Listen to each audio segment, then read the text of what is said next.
"I'm sorry, Lisa," Alpha Marcus announced, his deep voice carrying easily over the hushed murmurs of the pack's elite ballroom. He pulled a trembling, tear-eyed Elena closer to his chest, shielding her from the stares of the crowd. "The moon goddess works in mysterious ways. Elena is my fated mate. I cannot make you my Luna." The collective gasp of the Crescent Pack echoed off the marble pillars. They expected Lisa to shatter. They expected begging, a primal display of heartbreak, or a violent challenge for the humiliation she was being handed on the eve of her mating ceremony. Instead, the corners of Lisa's lips curved upward. She smiled when her alpha chose another. What Marcus and the rest of his oblivious pack didn't know was that a far heavier, infinitely darker scent already lingered on her skin. She had already been claimed by his king. The silence in the grand ballroom of the Crescent Pack estate was absolute, heavy and suffocating. A crystal chandelier cast a fractured, icy glow over the hundreds of pack members dressed in their finest evening wear. They were frozen in a tableau of shock. For 5 years, Lisa had been groomed to be their Luna. She had negotiated their trade treaties, managed the pack's vast real estate portfolio in the human world, and smoothed over Marcus's impulsive, hot-headed diplomatic blunders. She was the architect of the pack's current prosperity. And now, standing on the raised mahogany dais, Marcus was publicly discarding her for a 20-year-old newly awakened Omega, who was currently clutching the lapels of his tuxedo as if she might faint. Marcus watched Lisa carefully, his jaw tight. He was a proud man, driven by ego and a desperate need to be perceived as just and honorable. He wanted her to cry. He needed her to show devastation so he could play the reluctant, tragic hero bound by fate. But the serene, chillingly calm smile gracing Lisa's lips was unnerving him. "Did you hear me, Lisa?" Marcus asked, his voice dropping an octave, lacing with a subtle, involuntary edge of alpha command. "The bond is undeniable. I have to reject you. For the good of my soul and for the pack." "I heard you perfectly, Marcus," Lisa replied. Her voice was like liquid silk, cool and unbothered. She didn't raise it, yet it cut through the vast room effortlessly. "And I accept your decision." A murmur rippled through the crowd. Beside Marcus, Elena let out a small, trembling sigh of relief. You do?" Marcus frowned, the lines around his eyes deepening in confusion. The alpha command hadn't even made her flinch. It should have pushed her to her knees in despair. "Of course," Lisa said, taking a deliberate step back from the dais. "If the moon goddess has chosen Elena for you, it would be foolish to stand in the way of fate. I wish you both a prosperous reign." She didn't wait for his dismissal. Protocol dictated she bow her head and step down backward, acknowledging his ultimate authority. Instead, Lisa simply turned her back on the alpha of the Crescent Pack. The collective intake of breath from the crowd was loud enough to rival a gust of wind. As she descended the velvet-lined stairs, the sea of wolves parted for her. Their eyes were wide, filled with a mix of pity, awe, and profound confusion. Lisa kept her posture perfect, her chin parallel to the floor. Beneath the high, elegant collar of her black silk gown, her pulse beat in a steady, rhythmic cadence. There was no heartbreak. There was only the intoxicating, dizzying rush of liberation. "Lisa, wait," Marcus called out, his voice cracking slightly, the heroic facade slipping to reveal a boyish panic. He hadn't planned for this. He had planned for a tragic parting, not a cool dismissal. She didn't stop. Near the grand oak doors of the ballroom, Thomas, the pack's towering beta, stepped into her path. His eyes were apologetic, but his massive frame blocked the exit. Lisa, you can't just leave. The transition of pack duties, the paperwork.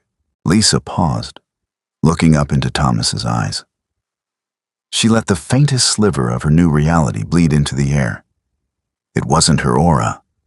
It was an echo of the mark resting against her collarbone, hidden beneath the silk. The scent of ozone, dark pine, and ancient, crushing power flared for a microsecond. Thomas choked on his next word. All the color drained from his face, and his knees buckled slightly. An instinctual, primal submission to an apex predator that wasn't even in the room. He stumbled backward, clearing the path. "The paperwork is on my desk, Thomas," Lisa said softly, stepping past him. "My duties here are concluded." She pushed open the heavy oak doors and stepped out into the crisp night air. The valet driveway was empty, save for a sleek, armored black Maybach idling in the shadows. As she approached, the rear door opened from the inside. Lisa slipped into the plush, heated leather interior, the heavy door thudding shut behind her, cutting off the noise of the Crescent Pack forever. "Are we clear, Ms. Lisa?" The driver, a scarred man with glowing amber eyes, asked from the front seat. "We are, Elias," Lisa said, leaning her head back and closing her eyes. Her smile widened, genuine and unrestrained. "Take me home." The drive out of Crescent territory was swift and silent. Lisa watched the familiar pine forests blur past the tinted windows, feeling no nostalgia, only the shedding of a heavy, suffocating skin. Marcus's pack was a sprawling empire by regional standards, but in the grand hierarchy of the Lycan world, it was merely a single chess piece on a board spanning continents. She reached up, her elegant fingers lightly tracing the high silk collar of her gown. Beneath the fabric, the skin of her neck hummed with a low, persistent warmth. Her mind drifted back to 3 weeks ago. The global summit in Geneva. Marcus had brought her as his trophy, a showpiece of his pack's sophistication. The summit was a grueling multi-day affair of territorial disputes and economic posturing among the world's most powerful alphas. But none of them held a candle to the Lycan King. Lisa remembered the stifling heat of the diplomatic ballroom, the endless parade of arrogant men boasting of their wealth. She had stepped out onto a secluded balcony overlooking Lake Geneva to breathe, desperate for a moment of quiet. The air had been freezing, biting through her thin evening dress, but the cold was a welcome relief from the suffocating politics inside. She hadn't heard him approach. One moment she was alone, and the next, the air pressure on the balcony had shifted entirely. A heavy, dark wool overcoat was draped over her shivering shoulders. The scent of ozone, cedarwood, and rain, the smell of a storm about to break, enveloped her. "You carry the weight of a fool's empire on your shoulders," a voice had murmured behind her, a low, resonant baritone that bypassed her ears and vibrated directly in her chest. She had turned and found herself staring at the chest of King David. He was a myth brought to terrifying, magnificent life. Tall, broad, and radiating an authority so absolute, it made the surrounding air feel heavy.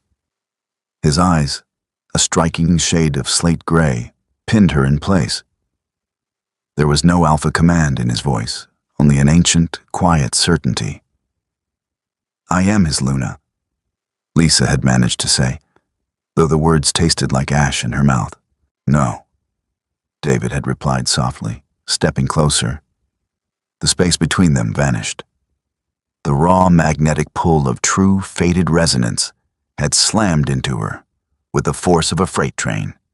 It was a bond so violent and immediate that it eclipsed the lukewarm, politically convenient attachment she had with Marcus in an instant.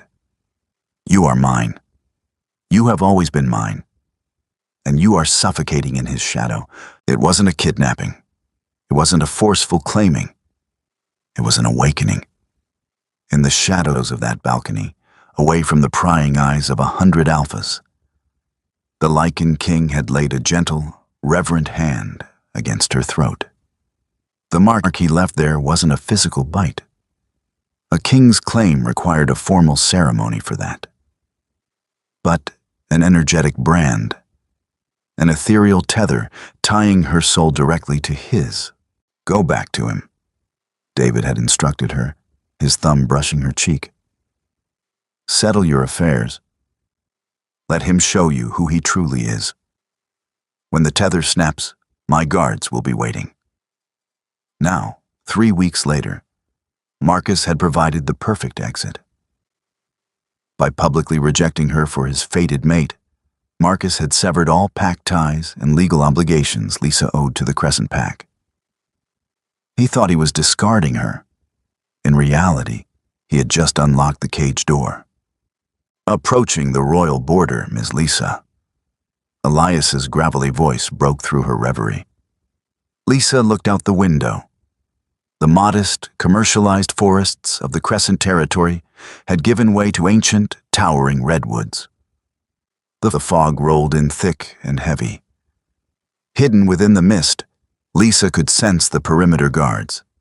Hundreds of lichens, elite, lethal, and absolutely silent. As the Maybach crossed the invisible threshold into the king's domain, the warmth on Lisa's neck flared into a fierce, comforting heat. He knew she was here. The Obsidian estate was not a mansion. It was a fortress masked in architectural brilliance.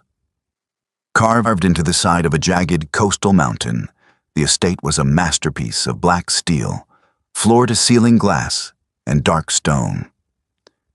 It overlooked the crashing waves of a violent ocean, isolated from the rest of the world. There were no noisy pack houses, no children running through manicured lawns, no gossiping omegas. There was only disciplined, lethal silence. The Maybach glided to a halt beneath a grand, cantilevered portico. The door was opened before the car even settled. 2 massive royal guards, their faces impassive behind dark tactical gear, bowed their heads in perfect synchronization. "Welcome home, my lady," the guard on the left murmured, his voice laced with profound, instinctual reverence. "Thank you," Lisa replied, stepping out into the brisk coastal wind. The contrast between this place and Marcus's glittering, ostentatious ballroom was staggering. Marcus needed chandeliers and gold trim to feel powerful. The king's power simply existed, carved into the bedrock itself. She was escorted through massive glass doors into an expansive foyer. The interior was minimalist, but exuded overwhelming wealth and age. Ancient lichen tapestries hung beside priceless modern art. The only sound was the distant rhythm of the ocean and the soft click of Lisa's heels against the dark slate floor. The guard stopped at a set of towering double doors at the end of the western wing. They didn't knock. They simply opened the doors and stepped back, offering her the path. Lisa walked into the grand library. The room smelled of old paper, leather, and the overpowering, intoxicating scent of ozone and cedar. A massive fireplace roared against the far wall, casting flickering shadows across shelves that stretched 2 stories high. Standing by the window, looking out into the pitch-black night, was King David. He wore a tailored black suit without a tie, the top 2 buttons of his crisp white shirt undone. He didn't turn around immediately when the doors closed, leaving them alone. The silence stretched, thick with an electric tension that made the hairs on Lisa's arms stand up. "Did he put on a show?" David asked. His voice was quiet, a low rumble that seemed to emanate from the stone walls. "He did," Lisa said, walking slowly toward the center of the room. "He claimed the moon goddess intervened. He rejected me in front of the entire pack." David turned. His slate-gray eyes caught the firelight, flashing dangerously. The sheer physical presence of him was almost too much to bear. Where Marcus felt like a loud, flickering torch, David was the sun, blinding, gravitational, and entirely inescapable. He closed the distance between them in 3 long strides. He didn't ask if she was okay. He didn't offer empty condolences for her public humiliation. He knew exactly what she was feeling because the tether between them pulsed with her quiet euphoria. David stopped inches from her.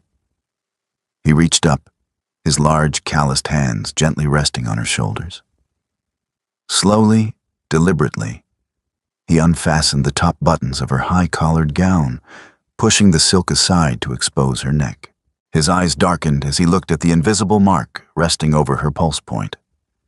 "You are free of his name," David murmured, his thumb brushing over her rapidly beating pulse. The touch sent a violent shiver down her spine. "You are free of his territory." "I am," Lisa breathed, looking up into his intense gaze. "Good," David said, his jaw tightening, a flash of terrifying, possessive rage crossing his aristocratic features. "Because when I dismantle the Crescent Pack for the disrespect he showed you tonight, I do not want you shedding a single tear for them." The morning after Lisa arrived at the Obsidian Estate, she awoke to the sound of crashing waves rather than the familiar, chaotic bustle of the Crescent Pack house. Her new suite was vast, decorated in shades of charcoal and deep emerald, with a wall of glass looking out over the turbulent ocean. It was a stark contrast to the stifling, feminine pastel prison Marcus had insisted she live in. She stood before the mirror, tracing the faint, invisible brand on her neck. It no longer just hummed. It felt like a steady, reassuring heartbeat against her skin. A soft knock interrupted her thoughts. "Enter," she called out, pulling a thick silk robe over her shoulders. The door opened to reveal an older woman with severe features, her gray hair pulled into a tight chignon. She wore a tailored black uniform, devoid of any pack insignias. This was common in the king's domain. Loyalty was to him alone, not divided among regional clans. "Good morning, my lady," the woman said, executing a flawless curtsy. "I am Martha, head of the household staff. His Majesty requested your presence in the solarium for breakfast." "Thank you, Martha," Lisa replied smoothly, masking the sudden flutter in her stomach. "I will be down shortly." She dressed carefully, selecting a tailored slate-gray trouser suit she had brought from her previous life. It was a suit meant for boardrooms and negotiations, a subtle armor against the overwhelming presence of the king. She wouldn't let him see her as a fragile thing needing rescue, even if he had provided the means for her escape. The solarium was bathed in pale morning light, the glass walls offering a panoramic view of the rugged coastline.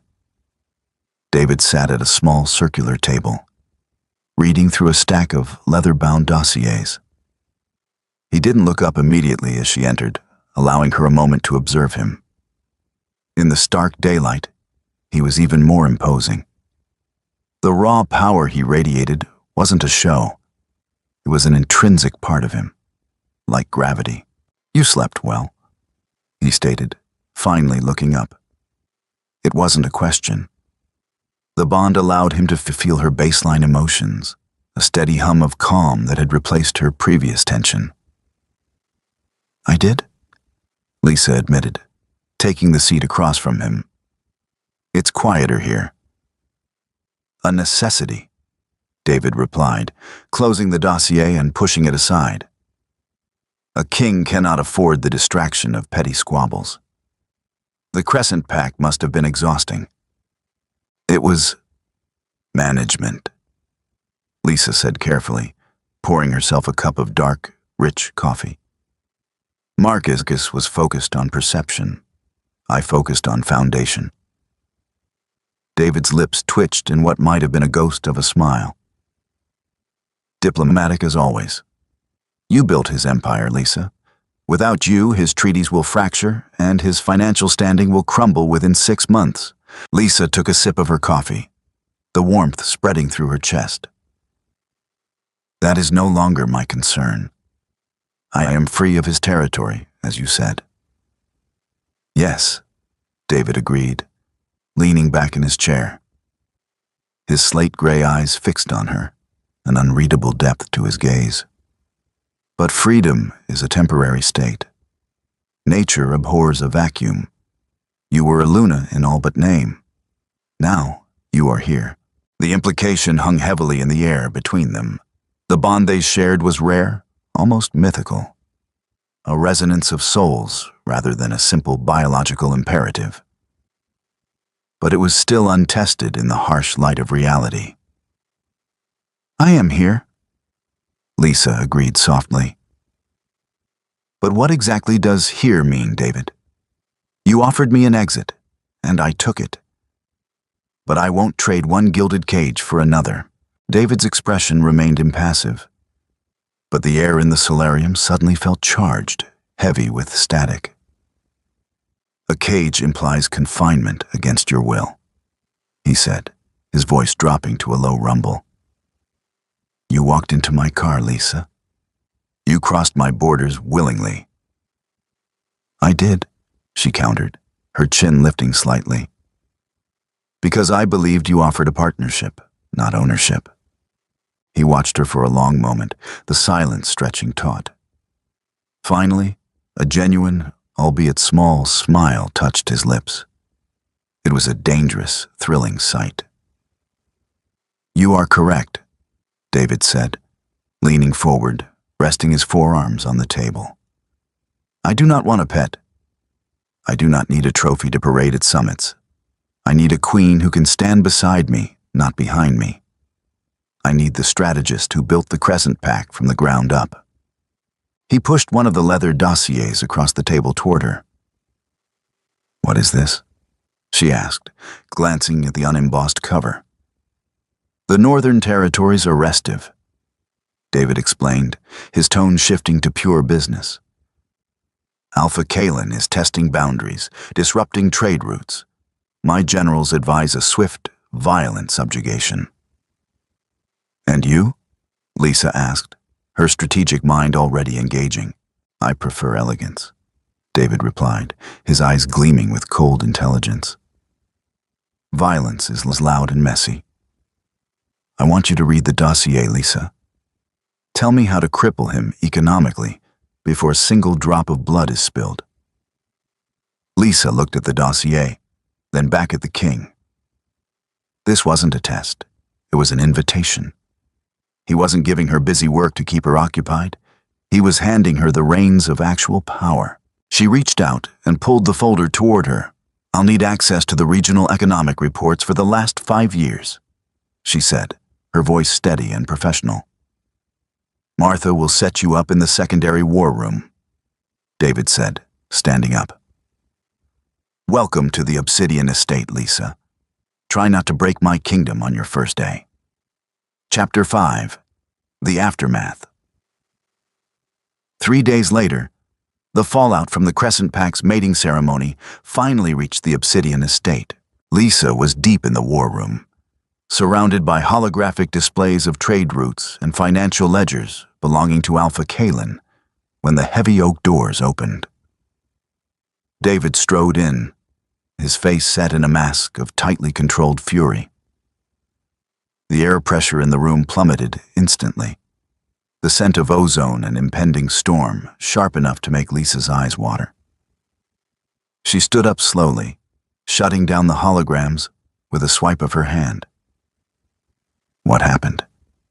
David didn't answer immediately. He walked to the massive stone fireplace, resting one hand on the mantel, staring into the unlit hearth.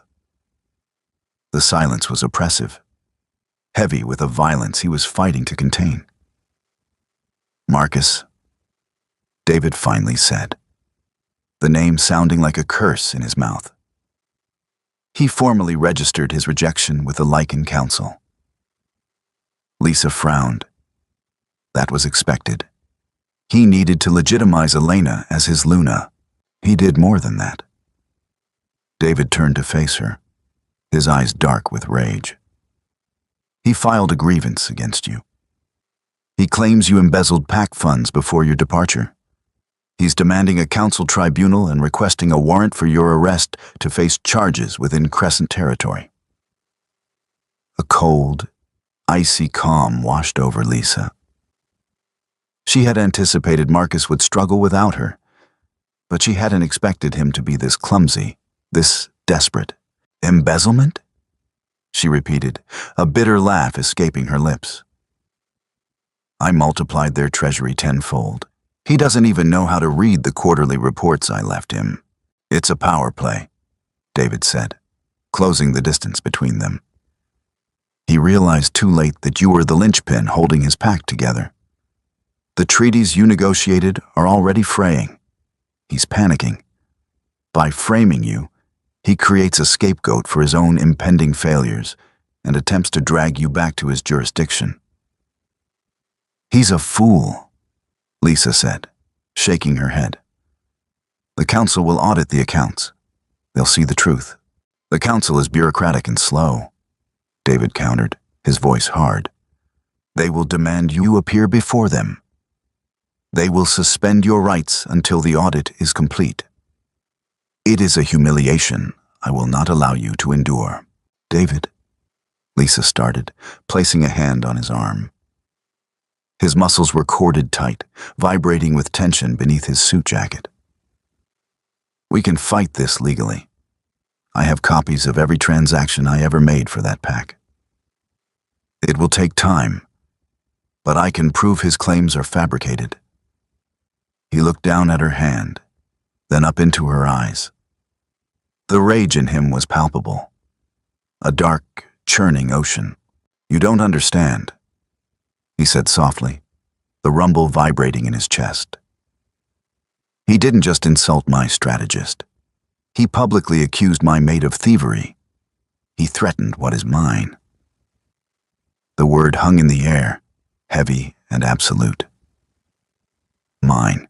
I won't let you start a war over a bruised ego, David, Lisa said firmly, tightening her grip on his arm. If you march on the Crescent Pack now, the council will side with him. It will look like you're harboring a fugitive and using your power to circumvent the law.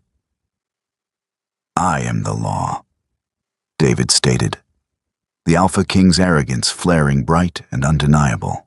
No, you enforce the law, Lisa corrected, stepping closer, refusing to back down. There's a difference. If you want a queen who stands beside you, you have to listen to her. Let him play his hand. Let the council demand my appearance. David's jaw clenched. You want to walk back into the council chambers and face those sycophants? You want to stand before Marcus and let him accuse you? I want to humiliate him, Lisa said, her voice dropping to a dangerous whisper, her own eyes hardening with a quiet, lethal intent. I want him to present his fabricated evidence to the entire council. And then I want to dismantle his lies, piece by piece, in front of the most powerful alphas in the world. I want them to see exactly who built the Crescent Pack and who is destroying it. She saw the exact moment David's rage shifted from destructive to calculating. He stared at her, assessing her plan, evaluating the cold logic of her anger. The storm in the room began to settle, replaced by a sharp, electric anticipation. You are ruthless, David murmured, a genuine note of respect in his voice. I learned from the best, Lisa replied, holding his gaze. He reached up, his hand gently tracing the curve of her jaw, his thumb brushing over the invisible mark on her neck. Very well, he agreed softly. We will let him dig his own grave. But I will not let you stand alone. When you face the council, you will do so under my protection. The Lycan Council convened in Paris, neutral territory reserved for disputes between alphas. The chamber was an amphitheater of polished oak and marble, tiered to allow the hundreds of pack leaders a clear view of the central floor. The air was thick with the scent of 100 different packs, mingling into a tense, aggressive atmosphere. Lisa stood in the antechamber, adjusting the cuffs of her severe tailored black suit. She felt calm, a detached focus settling over her. Nervous?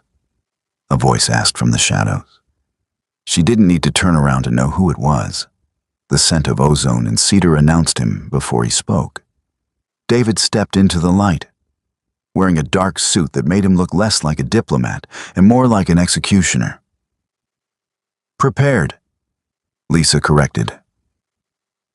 "Marcus is already inside," David noted, his eyes scanning her face. "He looks confident. He brought his new Luna."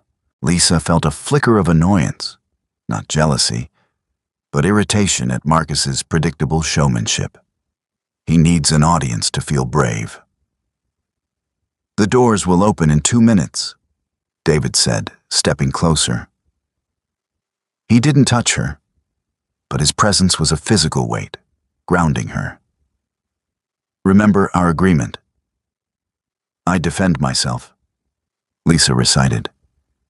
"You only intervene if the council attempts to detain me before the evidence is presented." Correct," David said, his eyes narrowing slightly. "But do not mistake my restraint for patience, Lisa.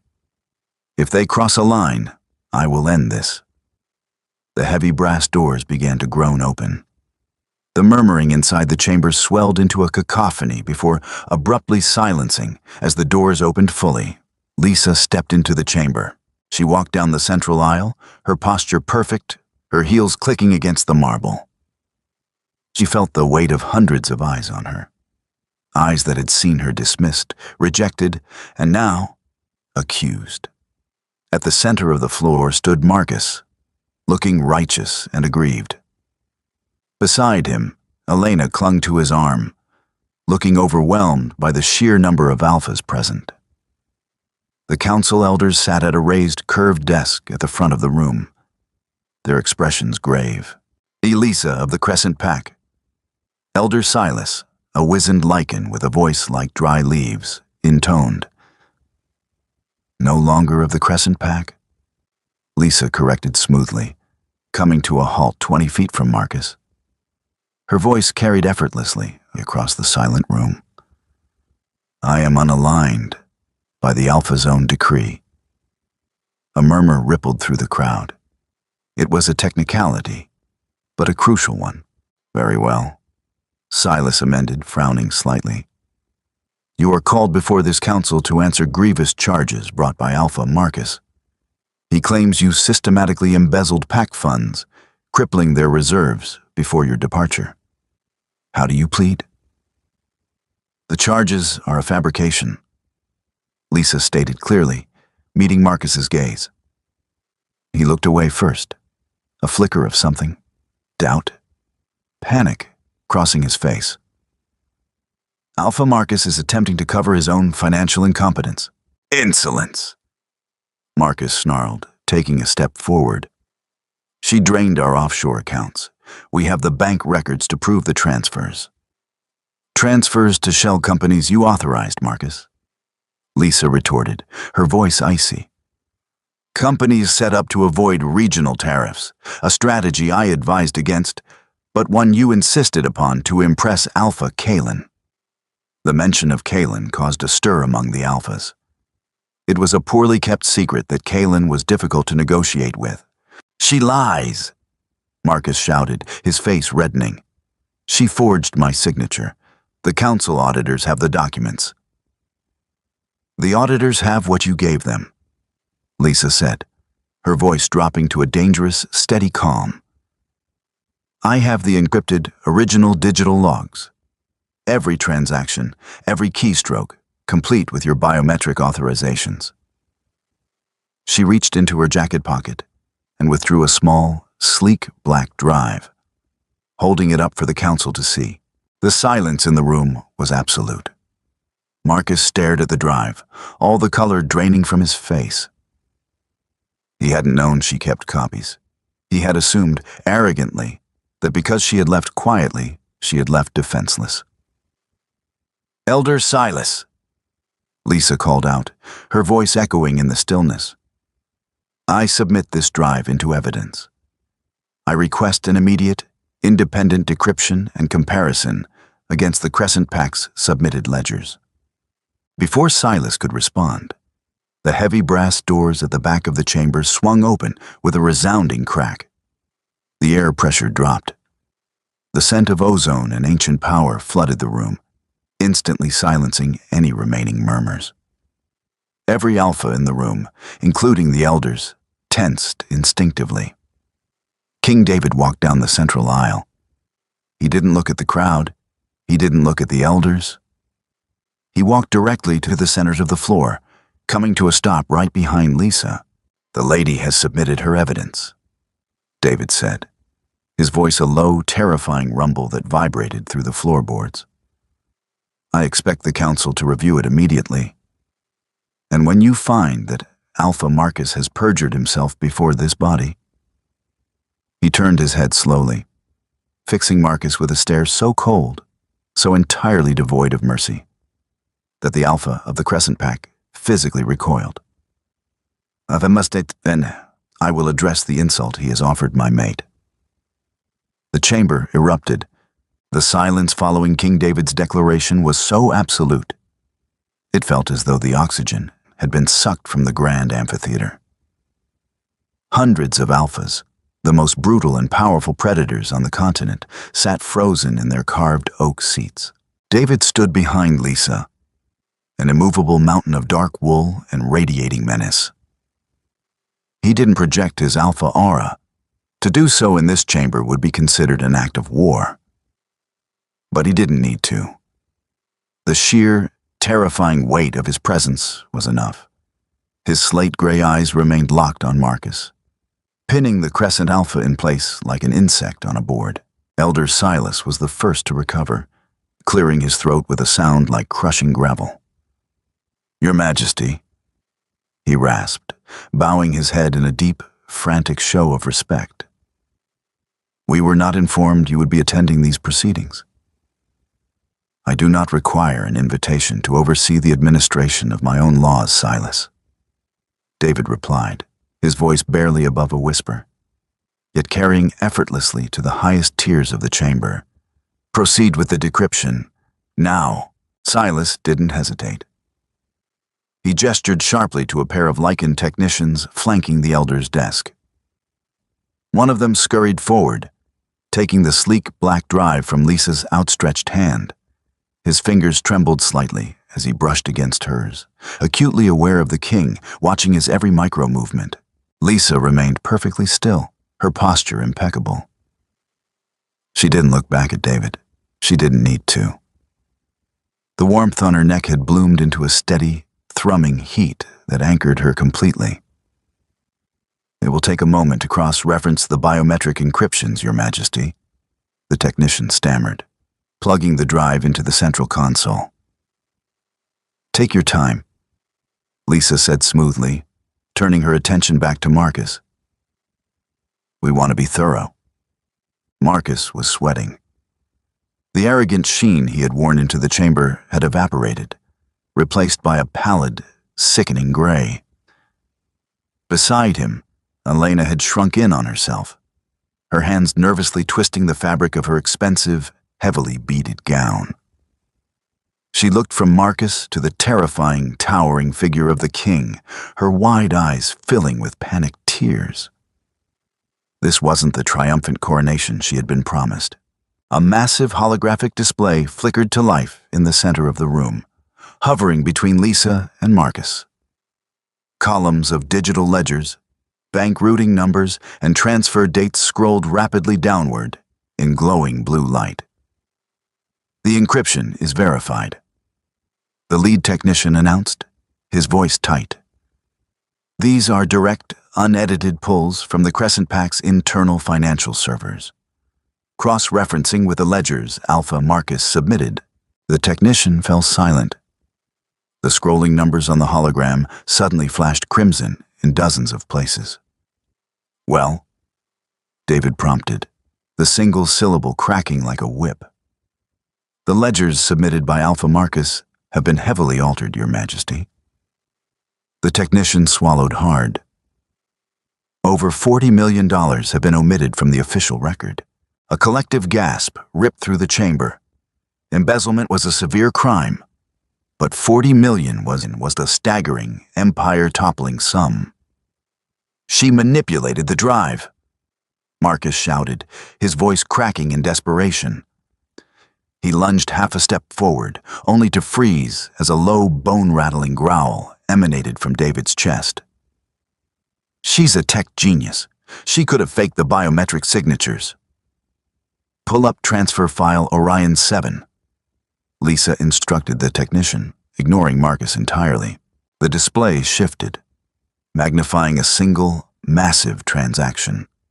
At the bottom of the document, a glowing digital thumbprint and a retinal scan signature pulsed rhythmically. "Is that my biometric signature, Marcus?" Lisa asked, her voice laced with lethal calm. "It's a forgery. Trace the routing numbers on the receiving end of the Orion 7 transfer," Lisa commanded the technician. She took a slow, deliberate step toward Marcus. "I warned you about setting up shell companies, Marcus. I told you that moving funds off-grid would leave you vulnerable. But you didn't want to avoid tariffs, did you? That was just the excuse you gave me," the technician typed furiously. The blue lines of code traced across a digital map of the world, bouncing from the Cayman Islands to Switzerland, before finally slamming down on a specific set of coordinates in the northern hemisphere. "The funds," the technician stammered, wiping sweat from his brow. "The funds were routed to a private munitions manufacturer, holding contracts exclusively with Alpha Kalen of the Northern Territories." The amphitheater erupted into chaos. Alphas leapt to their feet, snarling. It was one thing to steal from your own pack. It was entirely another to secretly fund a rogue alpha actively testing the king's borders. It wasn't embezzlement. It was treason. Marcus staggered backward, his mouth opening and closing soundlessly. He looked at the glowing red coordinates, then at Lisa. He had thought he was so clever, hiding his dealings behind the massive influx of legitimate wealth Lisa was generating. He never realized she was tracking every single cent.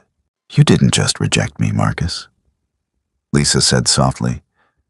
The words meant only for him, though the deadly quiet of the room carried them. "You rejected the only person keeping you from the executioner's block." The ensuing silence in the chamber was heavier than the chaos had been. The alphas looked to the elders, and the elders looked to the king. Treason carried a mandatory death sentence. David stepped out from behind Lisa. He walked slowly toward Marcus, his footsteps echoing like hammer strikes on the marble floor. Marcus fell to his knees. He didn't do it out of respect. His legs simply gave out under the crushing, suffocating wave of David's true alpha aura, finally unleashed. Elena whimpered, dropping to the floor and scrambling backward, desperate to distance herself from the doomed man she had claimed as her fated mate. "Treason," David said, the word dripping with quiet, lethal venom. He looked down at the trembling alpha. "You funnel my wealth to my enemies, and then, to cover your tracks, you dare to drag my mate before this council and label her a thief." "Mercy," Marcus choked out, a thin line of saliva stringing from his lips. "Please, Your Majesty. Kalen forced me. He threatened the pack. Do not insult my intelligence," David interrupted, his slate eyes devoid of any emotion. He raised his hand. The royal guard stationed at the doors instantly drew their weapons, the sharp clack of silver-lined rifles echoing sharply. "David." Lisa's voice was soft, but it cut through the heavy air with absolute precision. The king froze. He slowly turned his head to look at her. The violent storm raging in his eyes warred with a gentle, calming tether connecting their souls. "He isn't worth a stain on your floor," Lisa said, walking toward them. She stopped beside David, her shoulder brushing his arm. It was a subtle, grounding touch. "Death is too quick. It makes him a martyr to whatever fools still follow him." David looked at her. his jaw ticking as he reined in his monstrous, primal instinct to tear the threat limb from limb. "What do you propose?" "Alpha Marcus is guilty of treason and perjury," Lisa stated, projecting her voice to the elders. "By law, his pack is forfeit. Strip him of his title. Seize the Crescent territory and its assets to pay for the royal military mobilization against Kalin. As for Marcus..." She looked down at the pathetic, weeping man on the floor. "Exile him," Lisa said coldly. "Brand him a traitor and banish him to the barren wastes without a pack, without wealth, and without a title. Let him live as a rogue Omega, knowing he destroyed his own legacy." A shudder ran through the crowd. For an Alpha to be stripped of a pack and cast out into the human world with nothing, it was a psychological torture far worse than a swift execution. David watched Lisa for a long moment. A slow, dangerous smile finally curved his lips.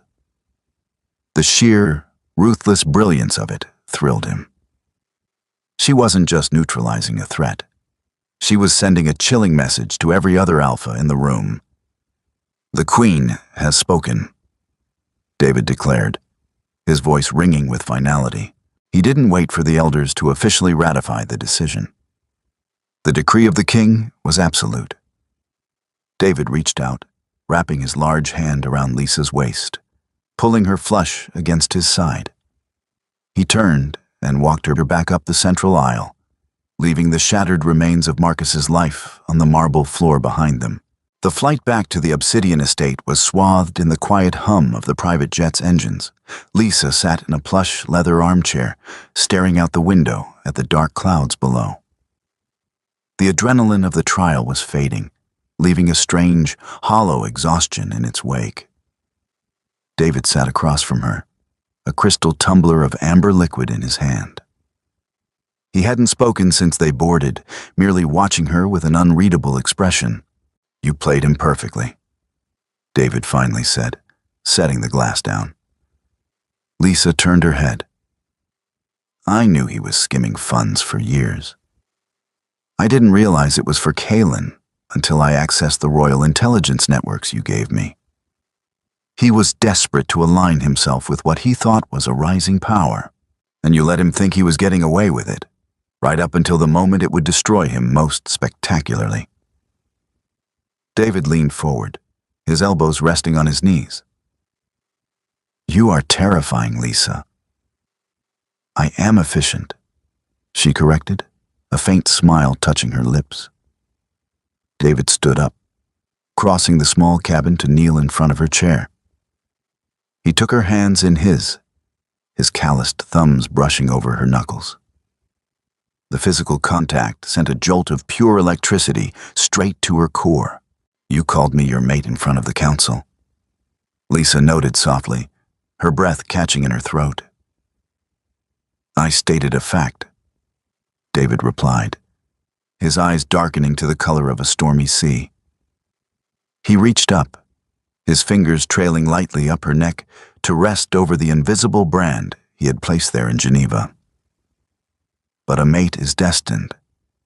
A queen is chosen. I asked for a partner, Lisa. Today, you proved you are the only one capable of holding that title." He leaned in, his lips brushing the shell of her ear. "Are you ready to truly bind yourself to this kingdom? To me?" Lisa closed her eyes, the scent of ozone and cedar enveloping her completely. There was no hesitation, no fear of a gilded cage. There was only the immense, exhilarating expanse of an empire waiting to be shaped. "I am," she whispered. When David's lips finally claimed hers, it wasn't a gentle kiss. It was a fierce, possessive branding of souls, a collision of power and intellect that sent a shockwave through the tether between them, solidifying their reign. 3 months later, the Obsidian estate was bathed in the warm, golden light of late afternoon. Lisa stood in the primary war room, tracing a manicured finger over a sprawling, holographic map of the Northern Territories. The red markers that had once indicated Kalen's military strongholds were now flashing a compliant, subdued green. The heavy doors groaned open, and David strode in, shedding his suit jacket and tossing it onto a nearby leather sofa. He looked tired, but the tension that usually tightened the corners of his eyes was gone. "The integration is complete," David announced, walking up behind her and wrapping his arms around her waist. He buried his face in the crook of her neck, inhaling deeply. "Kalen's lieutenants have surrendered the remaining armories. The economic blockade you designed starved them out before I even had to deploy the vanguard." Lisa leaned back against his solid chest, resting her hands over his. "Money is the blood of any war, David. Cut the supply, and the body dies. Remind me never to anger you," he murmured, pressing a soft kiss to her marking. Now a visible, intricate crest of the royal house that had materialized after their formal bonding ceremony. "I'll keep it in mind." Lisa smiled, tapping a few commands into the console to shut down the holograms. "There was an incident on the southern border today," David mentioned casually, though Lisa felt the slight shift in his heartbeat. She turned in his arms. "What kind of incident?" "A rogue Omega was caught trying to steal rations from a border patrol outpost," David said, his eyes watching her carefully. "He was half-starved, rambling about how he used to be a king of his own lands. My guards detained him. They recognized him." Lisa's expression didn't change. The name Marcus felt like a relic from a past life, a dusty book she had read long ago and forgotten. "And the girl? Elena?" David shrugged slightly. "She abandoned him weeks ago. Found a beta in a minor pack willing to take her in. Marcus is completely alone." Lisa looked out the massive glass windows toward the crashing ocean. She felt no pity, and surprisingly, no vindictive joy. She just felt an overwhelming sense of closure. "Tell the guards to give him a week's worth of rations and banish him further south," Lisa said, her voice even. "He isn't worth the resources it takes to keep him in a cell." David smiled, a genuine, warm expression that he reserved exclusively for her. It transformed his harsh, aristocratic face into something breathtakingly handsome. "As my queen commands." He took her hand, leading her away from the war room's cold technology and out onto the sprawling stone balcony. The coastal wind whipped at her hair, tasting of salt and freedom. Lisa stood beside her king, looking out over the vast, turbulent expanse of the ocean. She had walked away from a petty tyrant in a glittering ballroom, expecting nothing but the quiet dignity of a clean break. Instead, she had found a true equal. She hadn't just survived her alpha's rejection. She had weaponized it, using the ruins of her past to build an unshakable throne. She smiled, leaning her head against David's shoulder as his arm tightened possessively around her. Her alpha had chosen another, and in doing so, he had handed the world to his king. "Thank you for reading I Smiled When My Alpha Chose Another." He didn't know I'd already been claimed by his king. This story explores the themes of resilience, strategic brilliance, and finding a partner who truly matches your strength rather than diminishing it. Lisa's journey from a discarded Luna to a terrifyingly effective queen proves that sometimes rejection is simply the universe making room for your true destiny. If you enjoyed the political intrigue, the tension, and the satisfying downfall of Alpha Marcus, please consider liking, sharing, and subscribing for more gripping, drama-filled modern romance stories. Your support helps bring more fierce heroines and powerful Alpha Kings to life.